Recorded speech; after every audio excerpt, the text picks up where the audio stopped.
Hello student, good morning.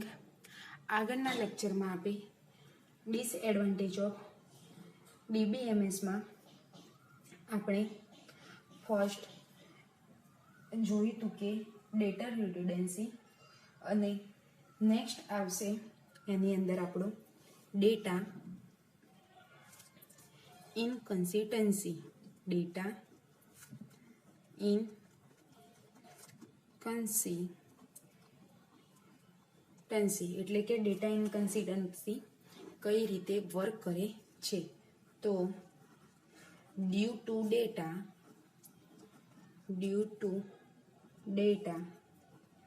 redundancy it is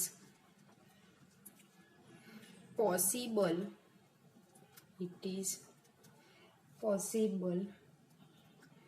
that data may not be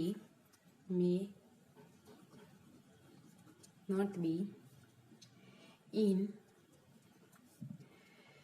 consistent status. એટલે કે એની અંદર આપણે કહી શકીએ કે ડેટા ઇનકન્સિસ્ટન્સ કઈ રીતે વર્ક કરે છે. તો ડેટા રેડિડન્સીને કારણે તે એવું શક્ય બને છે કે ડેટા કન્સિસ્ટન્ટ સ્ટેટમાં ન હોય. તો આપણે એને સમ એક્ઝામ્પલ તરીકે આપણે લઈએ કે કોઈ એક પર્સને એને બેંક અકાઉન્ટ ઓપન કરાવ્યું છે, પણ હવે એ person address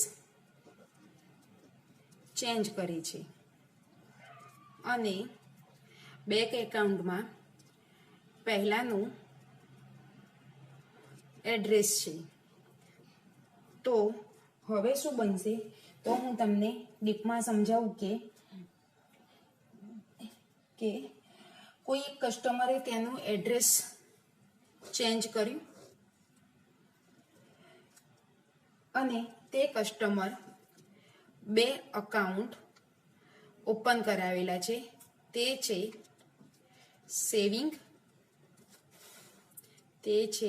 saving end current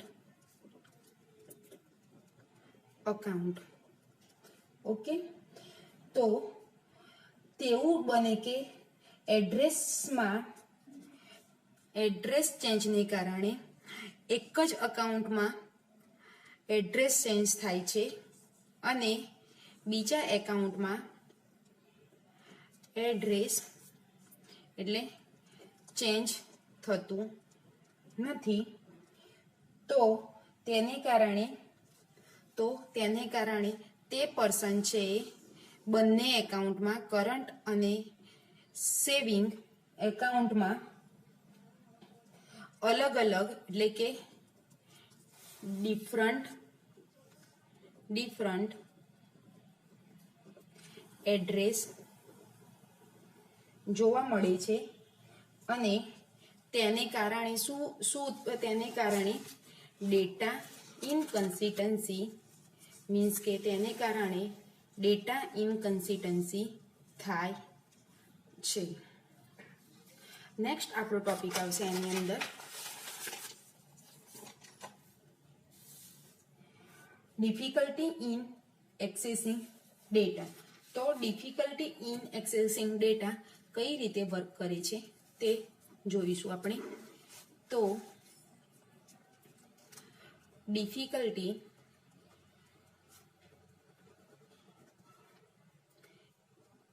in એક્સેસિંગ data એટલે કે accessing data is not convenient and efficient in file processing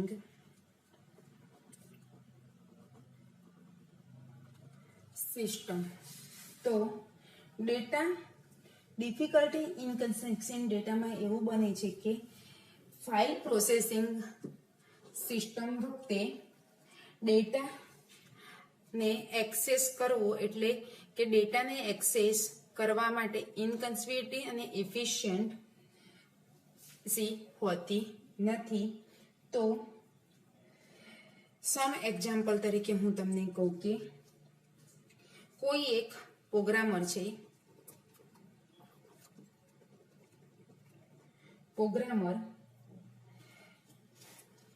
તે ઓલ ઓવર કસ્ટમર્સની ઇન્ફોર્મેશન તમને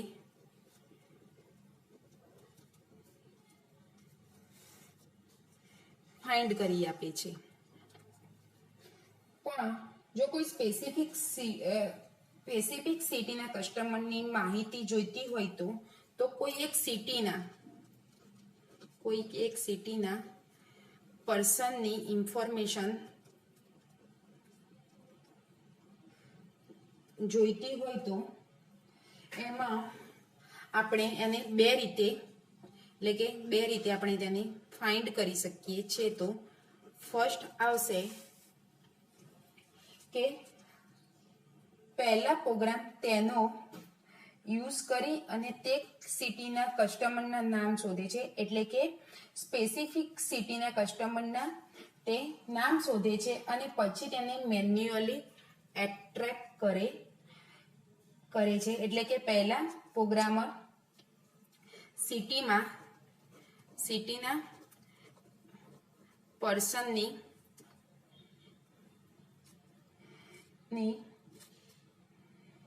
નામ ફાઇન્ડ કરે છે અને પછી તેનું એડ્રેસ ફાઇન્ડ કરીને મેન્યુઅલી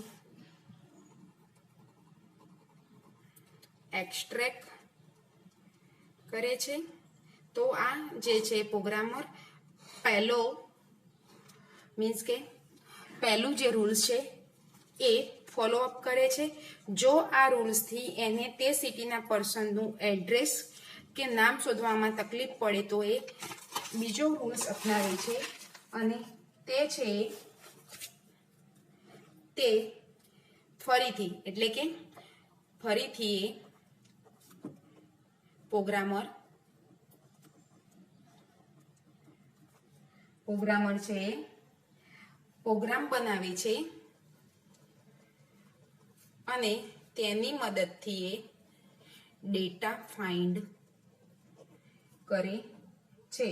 તો ડિફિકલ્ટી ઇન એક્સેસિંગ ડેટામાં આ બંને ઓપ્શન સેટિસ્ફેક્ટ હોતા નથી. એટલે કે કોઈ પણ રીતે ડિફિકલ્ટી એક્સેસિંગ ડેટામાં પ્રોગ્રામરને આ બંનેમાંથી કોઈ બી પ્રકારના જે ઓપ્શન છે તે સેટિસ્ફાય કરતા નથી. એટલે કે દરેક પ્રકારના ડેટા એક્સેસ કરવા માટે એક સેપરેટ પ્રોગ્રામની જરૂર પડે છે અને કન્વિન્સન્ટ અને ઓફિશિયન્ટ બંનેમાંથી એક બી હોતા નથી. નેક્સ્ટ એની અંદર ટોપિક આવશે 4 નંબરમાં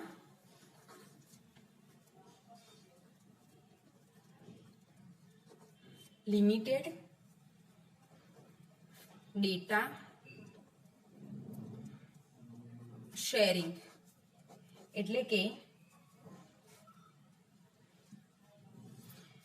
લિમિટેડ ડેટા શેરિંગની અંદર ડેટા કઈ રીતે વર્ક કરે છે તે જોવાનું છે. તો data are scattered in various file,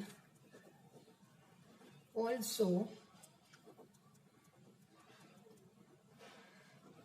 different files may have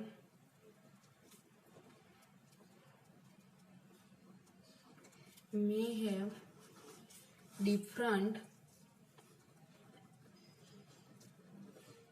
formats and these files may be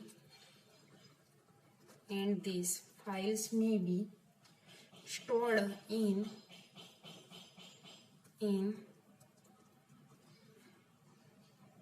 different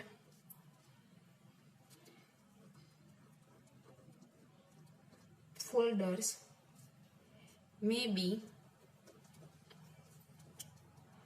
of different computers of different department.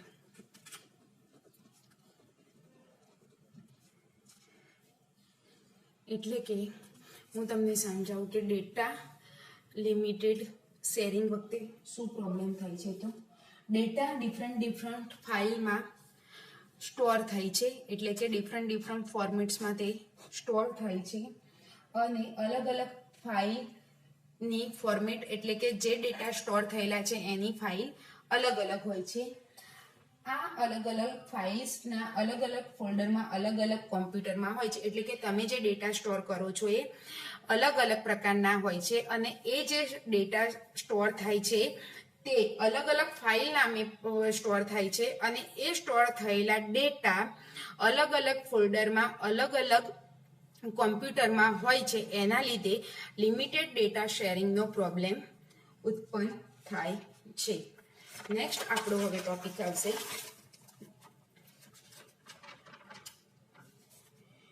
Integrity problem. Integrity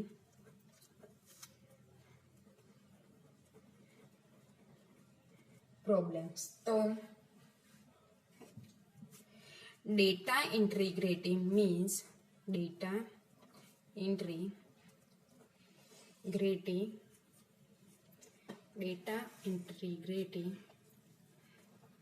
means that the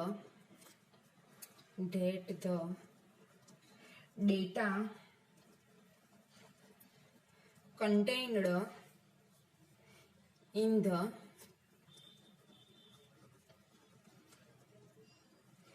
database is both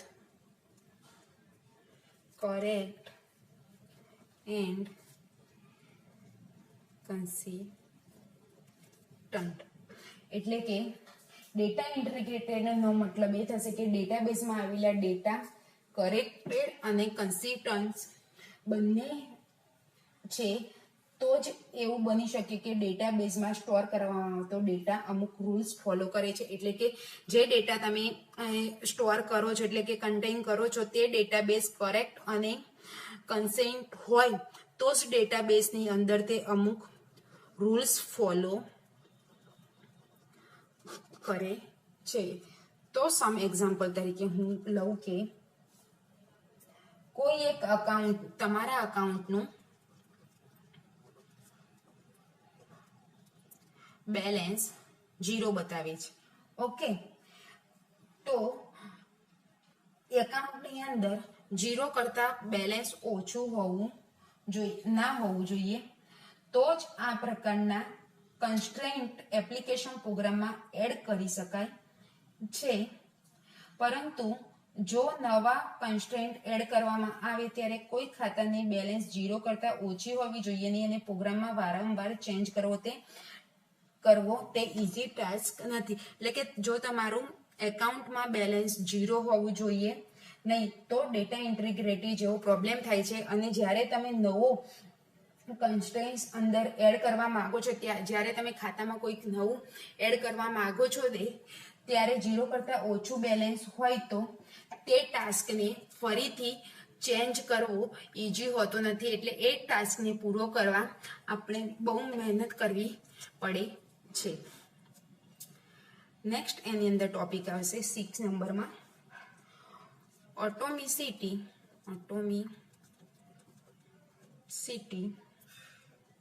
problems. તો any operation on database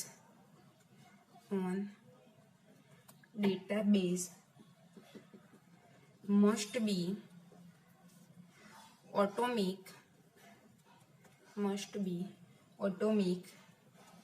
This means it must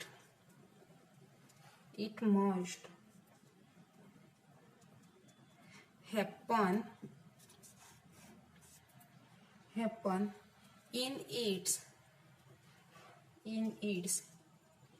entirely or not at all. એટલે ઓટોમેસિટીમાં એ problem આવે છે કે ડેટાબેઝમાં કોઈ operation automatic થતું હોય છે ત્યારે ઓપરેશન સંપૂર્ણ થવું જોઈએ અથવા તો તે સંપૂર્ણ રીતે એને કમ્પ્લીટ કરવું જોઈએ અથવા તે ડેટાબેઝનું ઓપરેશન અધૂરું રહેવું જોઈએ નહીં, અથવા તો સંપૂર્ણ પૂર્ણ થાય અથવા એ ઓપરેશન આપણે કરવું જોઈએ નહીં.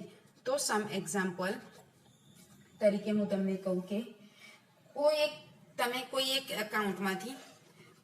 અકાઉન્ટમાંથી સેકન્ડ અકાઉન્ટમાં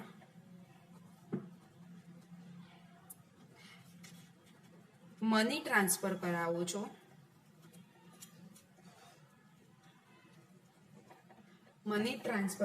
છો, ત્યારે સિસ્ટમ ક્રેશ અથવા તો વાયરસ એટેકને કારણે, એટલે કે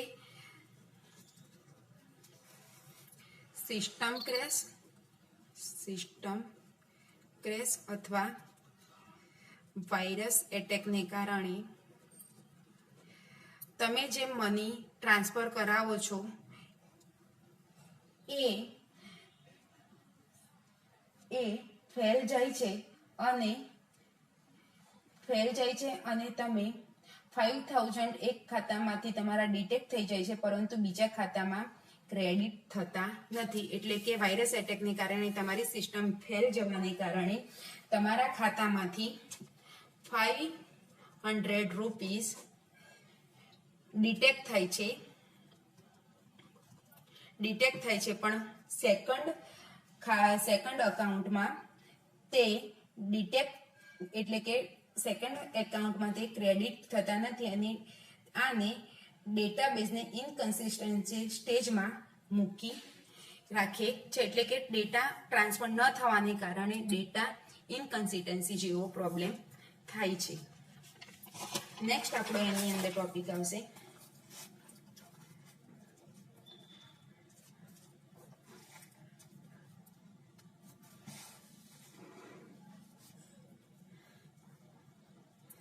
concurrent access anomalies. એટલે કે એની અંદર આવશે કે multiple users are allowed to access concurrent.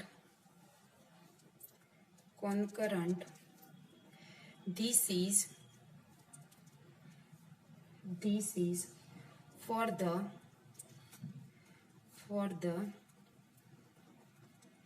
better performance